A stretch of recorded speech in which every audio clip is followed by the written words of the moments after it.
Super hero ফেন হিচাপে আপোনাক কি লাগে?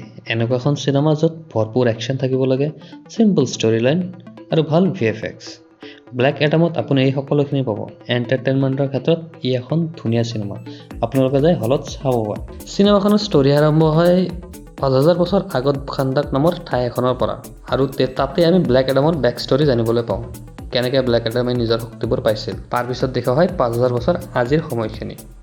এই ৫,০০০ বছৰ ব্লেক এডাম ক'ত, কেনেকৈ, কি পৰিস্থিতিত আছিল, চিনেমাখন চালে গম পাব।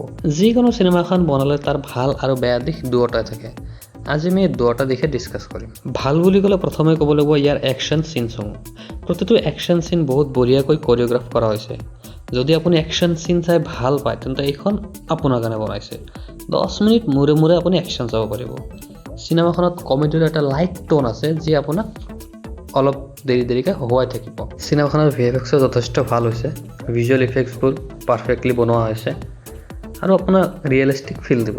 আৰু কিছু ফাইট চিনত শ্ল' মোশ্যনৰ এনেকুৱা ইউজ কৰা হৈছে মোৰতো জেক স্নাইডাৰৰ ফিল আহি গৈছিল। আৰু চিনেমাখনত যেনেদৰে জাষ্টিছ ছ'চাইটি অফ আমেৰিকাক দেখুওৱা হৈছে, justice society of America basically DCৰ প্ৰথমটো ছুপাৰ হিৰো গ্ৰুপ হয় অফিচিয়েলি। আৰু যেনেকৈ জাষ্টিছ ছ'চাইটিক প্ৰেজেণ্ট কৰিছে মোৰ ভাল লাগিছে চাই কিনে। স্পেচিয়েলি হকমেনৰ কেৰেক্টাৰটো মোৰ বহুত বেছি ভাল লাগিছে। To negotiate your peaceful surrender. Doctor ফেজকো বহুত ভাল লাগিছে। বাকী দুটা কেৰেক্টাৰ এটম স্মেশ্বাৰ আৰু চাইক্লনক সিমান এটা গুৰুত্ব দিয়া নহ'ল চিনেমাখনত। মোৰ পাৰ্চনেল হকমেনক বেছি ভাল লাগিছে, কিন্তু ডক্টৰ ফেটৰ এক্টিংটো নুই কৰিব নোৱাৰি। আপুনি চিনেমাখন চালে ডক্টৰ ফেটক পাহৰিব নোৱাৰিব। সচৰাচৰ যেনেকৈ ছুপাৰ হিৰ' ফিল্ম বনোৱা হয় ঠিক সেইবোৰ ধ্যান ৰাখি চিনেমাখন বনোৱা হৈছে। একশ্যন, VFX, লাইট কমেডি আৰু চিম্পল ষ্টৰী। বেলেগ নতুন একো এক্সপেৰিমেণ্ট কৰিব যোৱা নাই, সেইকাৰণে চিনেমাখন মোৰ ভাল লাগিছে। এতিয়া আহোঁ বেয়া দিশলৈ। চিনেমাখনৰ একশ্যনে আপোনাক মেইন ষ্টৰীৰ পৰা আঁতৰাই আনিব খুজিলেও এইটো ইগন'ৰ কৰিব নোৱাৰি যে ষ্টৰী একেবাৰে দুৰ্বল আৰু একদম সামান্য আছিল। তাৰোপৰি ব্লেক এডামক যিটো অৰিজিনেল ষ্টৰী কমিক্সত তাক সম্পূৰ্ণ সলনি কৰা দিয়া হৈছে ফিল্মখনত।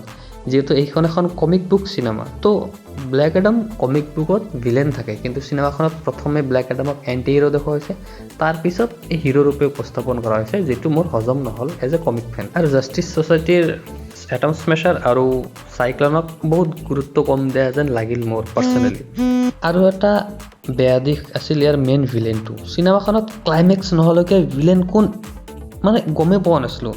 মানে ক্লাইমেক্স নোহোৱালৈকে ভিলেনৰ কোনো ইম্পৰ্টেঞ্চে নাছিল। ক্লাইমেক্স নোহোৱালৈকে আপুনি গমেই নাপাব মেইন ভিলেন কোন, তাৰ উদ্দেশ্য কি। একদম এণ্ড মোমেণ্টতে গম পাব। ছুপাৰ হিৰ' ফিল্মত ভিলেনৰ ৰোল বহুত ইম্পৰ্টেণ্ট, কাৰণ এটা হিৰ' কোনে বনায়? ভিলেনে। যদি ভিলেনটোৰ বিষয়ে গম নাপাওঁ তে কেনেকুৱা হ'ব? আৰু এনেকুৱা লাগি আছিল যেন মেইন ভিলেনটোক জাষ্ট লাষ্ট ফাইটৰ কাৰণে ৰাখি থোৱা হৈছিল, ব্লেক এডামৰ লগত লাগিব লাষ্ট এণ্ডিঙত, সেইকাৰণে মেইন ভিলেনটোক ৰাখি থোৱা হৈছিল। মেইন ভিলেন ইয়াৰ আছিল চেবাক। একচুৱেলি চাব গ'লে চেবাক ব্লেক এডামৰ প্ৰায় সমানে পাৱাৰফুল। অভাৰঅল চাব গ'লে চিনেমাখন এখন মনোৰঞ্জন ধৰ্মী ফিল্ম, য'ত আপুনি একশ্যন, কমেডি, চিম্পল ষ্টৰী এটা বেলেঞ্চ পাবা। পৰিয়ালৰ লগত চিনেমাখন ধুনীয়াকৈ চাব পাৰিবা, কোনো প্ৰব্লেম নাই। মই দিম এইখনক 3.5 আউট অফ 5 ষ্টাৰ। দুৰ্বল ষ্টৰী লাইন আৰু ষ্টৰী টেলিং আৰু ব্লেক এডামৰ অৰিজিন সলনি কৰি দিয়াৰ কাৰণে 1 নম্বৰ কাটিছোঁ, আৰু ভিলেনক গুৰুত্ব নিদিয়াৰ কাৰণে আধা নম্বৰ। আৰু ফিল্মৰ শেষত এটা ক্ৰেডিট চিন আছে, চাবলৈ নাপাহৰিব। এই এটা ক্ৰেডিট চিনে ইয়াৰ সকলো বেয়াখিনি পাহৰাই দিব পৰা ক্ষমতা ৰাখে। আপোনাক গুজবাম্প দি দিব, গেৰাণ্টি আছে। Thank U.